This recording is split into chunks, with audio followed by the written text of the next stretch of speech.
Oh, homies, what a good day. So, it's really fun because this is like a great day that brings a really, really consistent and, very assured sign of good progression because nothing heavy today. Truthfully, I did not push it hard weight-wise at all. I want to commit to doing a genuine kind of deload recovery just until there's no more pain in my rear delt, like infraspinatus area, and the lowest part of the shoulder on the backside.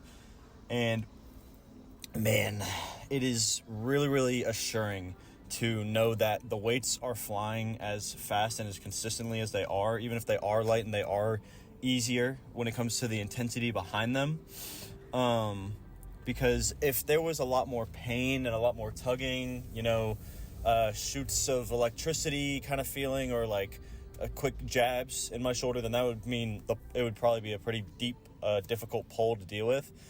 But none of that. I haven't had a single instance of that, and based off this week's training, I think it's pretty safe to say that it's just very deeply strained, just at the minimum. That's about it, which is great. That means the recovery is going to be a lot easier than what it was expected to be, and I can work on what I've been really isolating, because my bench, as we found out, similar to my squat, my squat had a bad walkout, we found out, because of all the knee pain happening for the past year. I found out that was the root cause, fixed that up, and now even though it felt uncomfortable for a while, I took a step back and really figured out how to make the new, more efficient technique that felt odd because I've been doing the same thing for so long feel comfortable. You just kind of have to give it that slow build up with the light weight to make sure that you are comfortable and confident in doing it the correct way. Even though, because this is why I tell people to record, especially from like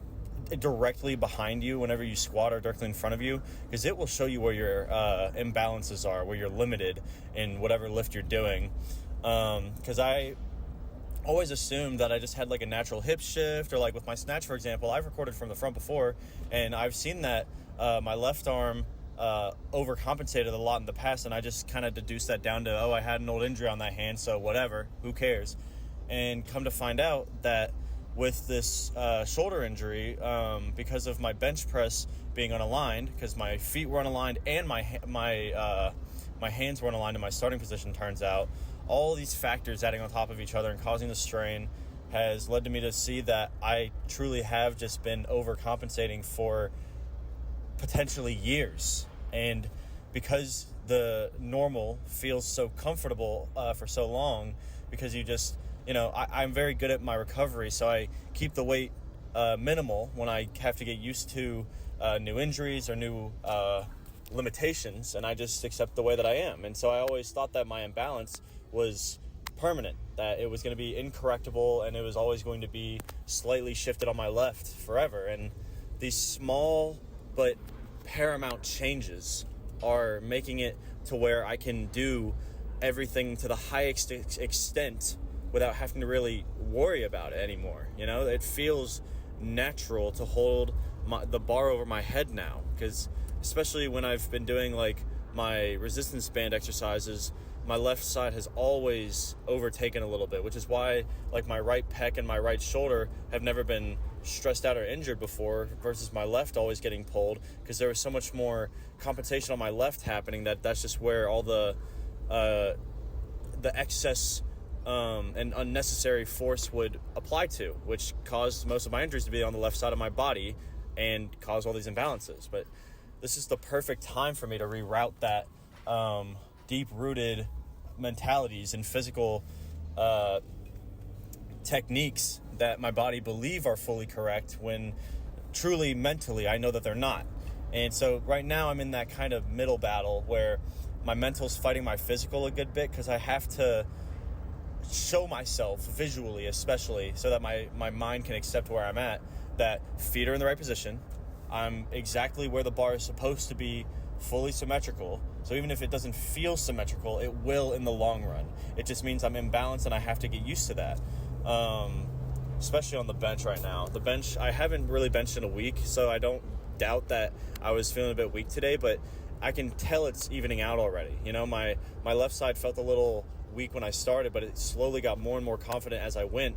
And I was able to drive really well with just about perfect technique. And I had someone stand directly in front of me and check the form, and they said it was also great from their angle. So only positives, which is great. I mean, the biggest thing is really being able to just take a step back, you know, understand that, you know, this is a love-hate relationship sometimes with the things that you're passionate about, the things that you truly love in your life. And it's the fact that you know that because you love it so much, you'll be able to figure it out and get to a new point of progression beyond what roadblock you're dealing with now, that allows you to keep pushing until it finally eventually happens through just your sheer willpower and efforts. You know, a little off topic, but, you know, same idea, you know, getting a little personal. For the third time this month, you know, I get off my 12-hour shift at the hospital. I go home, deadbeat tired. I know that the day that I have coming for me is going to amount to about 5 to 6 hours of sleep. Wake up, go to gym, go back to work, because I'm working the entire weekend, so I have to go day after day after day and try to make time for the rest of my schedule. And lo and behold, I get a call at 9:45 after sleeping for about a little over an hour, and girlfriend has forgotten her work clothes and she's at work. I don't know how that happens, but, you know, ADHD is a bitch. And here's the gut reaction. This is what most people want to do. Well, that's not your problem. Why would you care? You know, let that, you know, she should be able to deal with that. That's her fault, you know, or even more, because I went and got it for her. I don't care. I'm going to be there to support her if I can. And again, even though I supported that and I wanted to make sure that she had her stuff with her, even though it was restricting me and making my day a little bit more difficult, the gut reaction is always going to be that, you know, that irrational emotional response of, she should feel bad. I should be angry. I should be feeling all of these things. But you, kind of like with how I've been taking a step back from the normal weights and just really learning how to reuse my body in a more efficient way, it's understanding that because I know I love her so much and that there's never an option of this might be it type mentality. As long as I know that we're good and we're always going to be fine in the long run, I got to take a step back and remind myself, she knows that it wasn't correct. She knows that it was fucked up. But what are you going to do? Brood on that past thing that was really just a minor inconvenience that you could blow out of proportion? Or are you going to sit there and remind yourself that you love each other? And it's, you know, something that you got to work on, sure. And it's not an excuse to let it just happen all the time. But nobody's going to get better at, you know, uplifting themselves or bettering themselves through the roadblocks they go through by being yelled at and by being told that they're fucking up. Everybody who's messing something up, especially as an adult, typically absolutely knows they're fucking up. But they're just trying their best with either the mindset, the experiences, or the lifestyle that they're leading. And sometimes shit falls through the cracks. And that's not a reason to just let your irrationality take control of what is supposed to be a loving and amazing relationship that makes every day better no matter how shit it gets. Because that's how I feel about the gym as well. I tell you guys all the time, no matter what happens, if I can have the worst day ever. Shit goes haywire, job goes crazy, lose some money, something happens, whatever. But if I can make a solid day out of the gym and get to go home to my girlfriend, every day is an amazing day, no matter what. Because you have to remind yourself that that's what's important. Not the 30-minute drive I had to take while I wanted to sleep to get her clothes or whatever. It's the fact that I have someone to love, something to love, passions to pour my heart into, you know? Things that allow me to not only vent these frustrations, but vent them in a positive and uplifting way that doesn't just tank the people and the passions that I surround myself with. You know, that's kind of one of the biggest things when it comes to making your own environment a positive one, because it is up to you. But everybody says, well, how do I do that when they're going through something shit?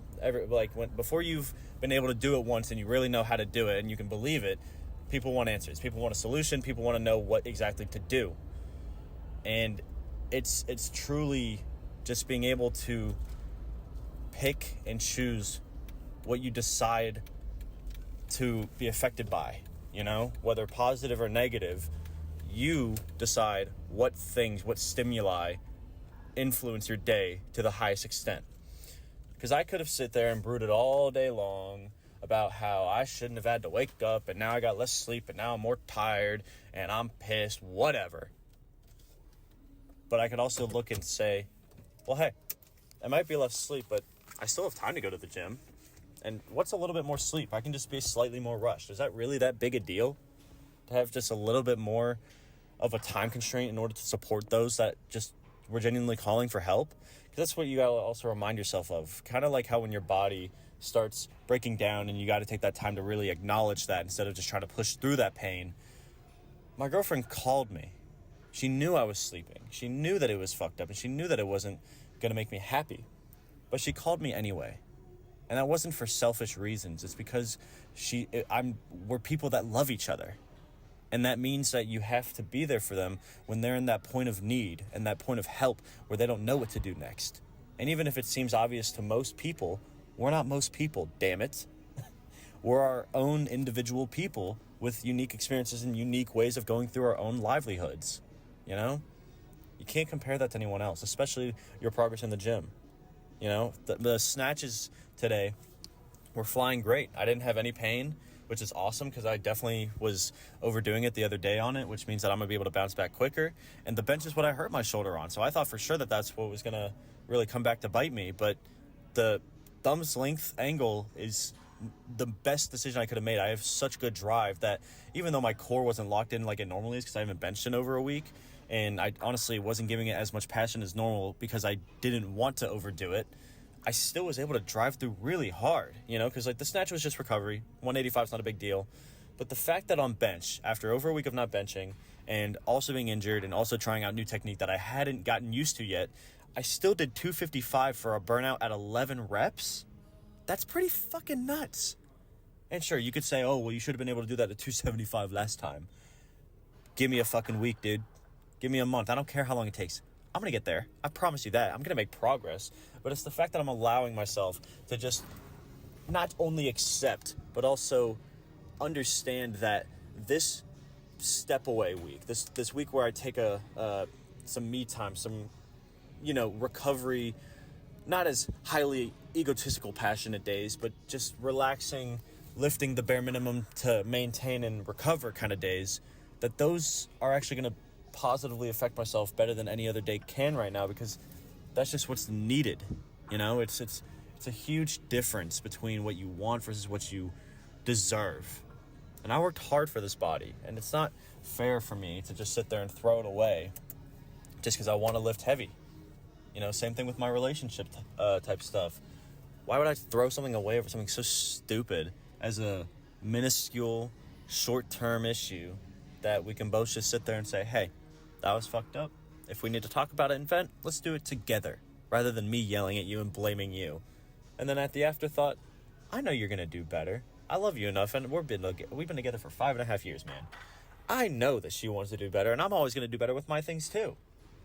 And so why am I going to sit there and think that she doesn't know better than I do when we both know that we just want to love each other as best we can, no matter the materialistic or the schedule-based roadblocks that try to get in the way on the long run.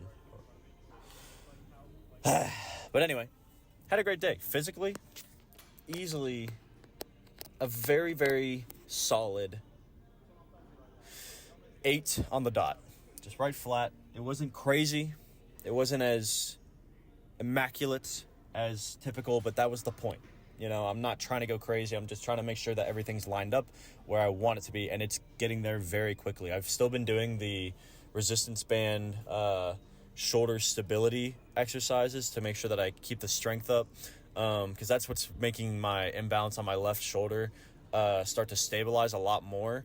I'm realizing that while my left shoulder is weaker than my right, my left trap and the left side of my upper back is stronger than my right. So I need to make sure that I start getting that to a more manageable middle ground for the long term of my lifting, so that I don't get injured in the future because of it. Mentally, I can easily give it a solid 8.85. It was a really fun day. I just really got to do what I wanted. You know, that's all I can ever ask for. All you can do in your daily life is choose how you react and how you act upon your own influences and typical daily interactions, you know? And I could have gotten mad. I could have thrown in the towel. I could have thrown something too heavy. I could have not thrown anything at all, weight-wise and relationship-wise, whatever. But I chose to just take that one step back, you know, remind myself of what I'm actually in love with, and know that it's really not worth brooding too hard about, and just taking that next step forward rather than taking 3 steps back to make sure that I'm allowed to be pissed for a second. When if you rant together with someone rather than at them, you'll feel way better in 5 minutes than you do through a day of blaming something. So thanks for hearing me out. Tomorrow's going to be rest day. Definitely excited for it, not just because it's necessary, because right now obviously I could keep working out if I wanted to, because I haven't been going that hard this week. But I need to make sure I stay on a good schedule like normal, and I also need to make sure that my shoulder actually has a day to really fully relax and come back, to see how that's going to affect the long term of this recovery, because I don't know if it's going to be better this week. It might take a whole nother week or a month. I don't know. But one day at a time, it is getting better, and that is what matters. So I'll be back day after tomorrow. We will have a full clean and jerk day. I might try something a little bit heavier. Like if 275 feels good on clean and jerk, I'll leave it at that for the most part, because I still want to keep recovering, but also get that confident weight moving again. Front squat, same deal. I don't know how much the rear delt's going to affect my stability in the front rack position, so it's just kind of take it step by step. Clean pulls, same deal. Just recovery. One step at a time. We will get there. As long as I don't overdo it, there is nothing to fear. Love you guys. Let me know how lifts and lives have been going, and I'll be back. See ya.